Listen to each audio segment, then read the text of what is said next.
asalaamaaleykum les spectateurs de Ndar Pro TV tey ñu dellu si waatoon si 4e journée de la zone 4 mu nekkoon ay match yu am solo diggante ñaari équipe yoo xamante ni wax dëgg yàlla ku si amoon défaite wala ku si am victoire di nga am chance génn ci si am défaite dañuy lang donc ñu jox sunu frère sunu Adama Sall mu décrire si par rapport ak match yi ñu jógee. dugg si briefing bi ñu nuyu li nga xam ne moom mooy les internautes yi nga xam ni ñooy suivre Ndar Pro TV comme ni nga waxee tey ji nekkoon 4e journée ñu amoon 2 matchs yoo xam ni 2 matchs de grande envergure ñu amoon d'abord en première heure HLM kon Teranga wax nga ko léegi HLM bi nga xam ne dafa waroon relancer waat gannaaw bi ñu amee première défaite si diggante Africa par contre nag ki nga xam ne mooy Teranga bi muy ñëw moom dafa ñëwoon ak li nga xam ne moom mooy benn poñ parce que dafa match nul si match bi nga xam ni amoon na ko si premier match am mais match bi li ñu gis moom mooy premier mi-temps boo xam ni xëy na très équilibré avec 2 équipes yoo xam ni ñoom ñaar ñëpp si ñëw ñoom ñaar ñëpp dañ ñëw avec un système de 4-3-3 parce que boo xoolee sax loolu mooy système yi nga xam ni moom la toutes les équipes presque dina taan joue gisoo fii benn entraîneur boo xam ne dina di risque peut-être di jouer beneen système boo xam ne xëy na xale yi ba nga koy comprendre day xaw nekk jafe ba tax na gis nañ premier mi-temps boo xam ne bu équilibré mais affaire mi ngi décanté wu daanaka mën naa wax ni en deuxième mi-temps à la 49e minute mu nekk le premier but marqué par les HLM si benn donc centre en retrait boo xam ni dafa trouvé seen capitaine bi di Cheikh Ahmadou Bamba Konté daal di marqué li nga xam ne donc moom mooy le premier but amoon na sax un deuxième but parce que après ce but là am na benn échappé boo xam ne def na ko pour marquer un deuxième but mais finalement dafa mujj rate occasion boobu mais à la 62e minute si la donc Teranga daal di égaliser par ki xam ne moom mooy Pape Demba Ndiaye avant que sax beneen Ndiaye encore di ñëwaat à la donc 94e minute daal dugal li nga xam mooy le deuxième but bi deuxième bi duggee boo deuxième bi sax mën naa ni le gardien des HLM am na si li nga xam ne pas responsable parce que il a fait vraiment une grossière erreur boo xam ni bal bi presque mën naa ni jàppoon na ko ba pare nan la fexe ba mu rëcc après finalement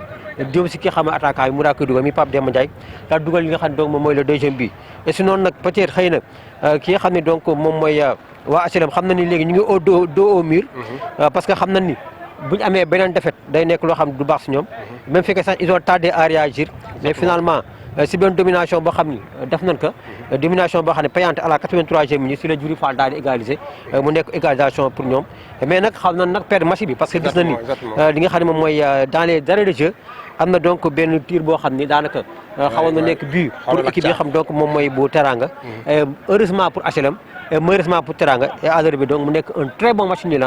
diggante ki xam donc moom mooy ASC bi nga xam ne moom mooy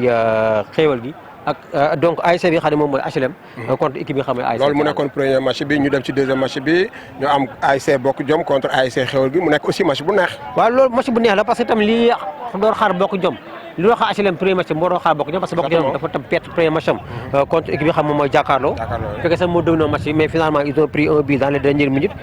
donc dos au mur moom tam la ñëwee mais li ñu fa nemmeeku rek moom mooy équipe HLM Bokk Jom boo xam dafa ñëw ak beaucoup de prudence parce que daanaka sax dañ ñëw topp rythme bi nga xam ne moom la donc waa xewal gi indi woon mais un faux rythme boo xam ni moom la donc xewal gi imposé équipe bi nga xam ne Bokk Jom topp leen si loolu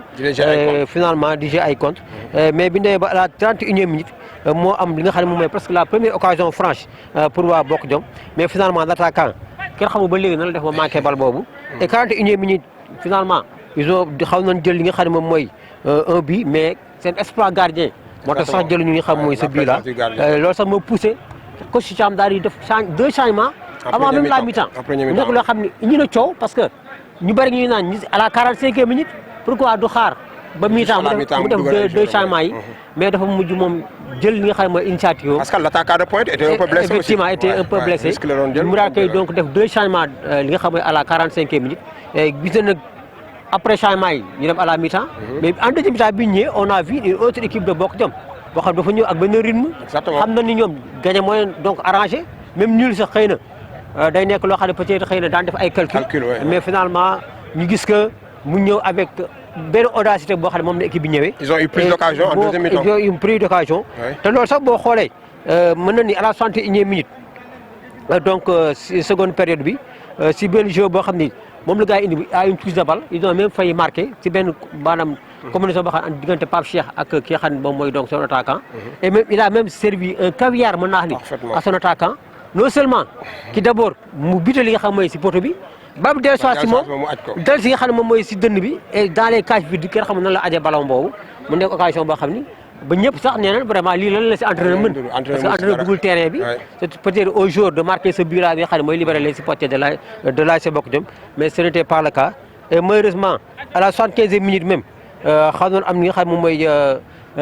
connaître le pire parce que c'est une action très dangereuse bu xéewal gi mën naa ni le gardien tamit daal leen sauvé en 2 temps 76e minute nag ce même gardien moo def benn erreur parce que sortie boo xam ni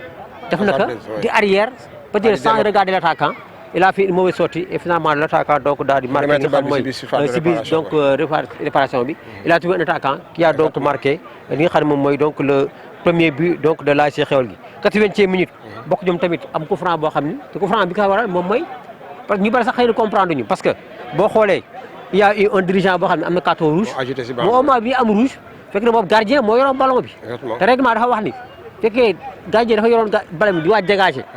un dirigeant de cette même équipe am carton rouge dañuy tuer coup franc contre lui contre nga xam ne équipe boobu moom ñu def coup franc indirect malheureusement mal négocié par l'équipe donc de Bokk Jom même film gis nañ ni ils ont poussé pour jéem a égaliser parce que xam na ni boobu caaf xam na ba pare mais dara mujjul am finalement ils ont perdu un match boo xam ni mu nekk une défaite boo xam ni peut-être ce sera une défaite de 3 parce que 2 défaites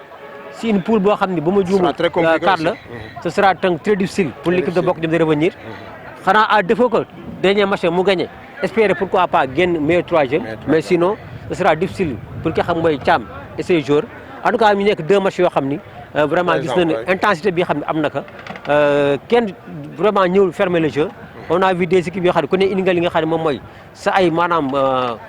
point fort ak ay point faible yoo xam ni indi nga ko imposé ko sa adversaire et finalement donc surtout dernier match bi ñu gis une bonne équipe de Bokk Jom mais qui malheureusement encore une fois a perdu devant une équipe très déterminée et surtout très bon en défense avec le longiligne donc Diouf bi nga xam ni surtout balle aérienne yëpp mëpp da ko remporté loolu moo nekkoon tey ji journée bi nga xam ni moom mooy waa école Sidi Ndiaye ñoom tamit def délégation ñëw bokk li nga xam mooy ci xanaa di félicité woon ay xew nga xam si poule bi daanaka moom lañ defoon outsider effectivement après ñëw na 2 victoires dóor Bokk Jom waaw c'est pas une suñu xel dem si ki nga xam ne mu may gas xam naa fa mu nekk moom tey ji kontaan na dana gën a kontaan parce que am na déjà 2 victoires c'est sûr que moom déjà assuré li nga xam mooy sa qualification même HLM tamit relancé war na mais fekkee xëy na victoire la doon soxla pour mën a gën donc coller mais ak nul bi peut-être xëy daañu ñëwaat avec plus de force pourquoi pas pour moo ñëw li nga xam mooy seen dernier match nga xam ne mooy. waaw loolu moo doon affiché tey donc di leen jox rendez-vous dans suupa rek peut-être prochaine journée incha allah rabi de la zone 4. voilà donc di jaajëfal ñëpp di jaajëfal donc waa Ndar Pro TV si initiative bi.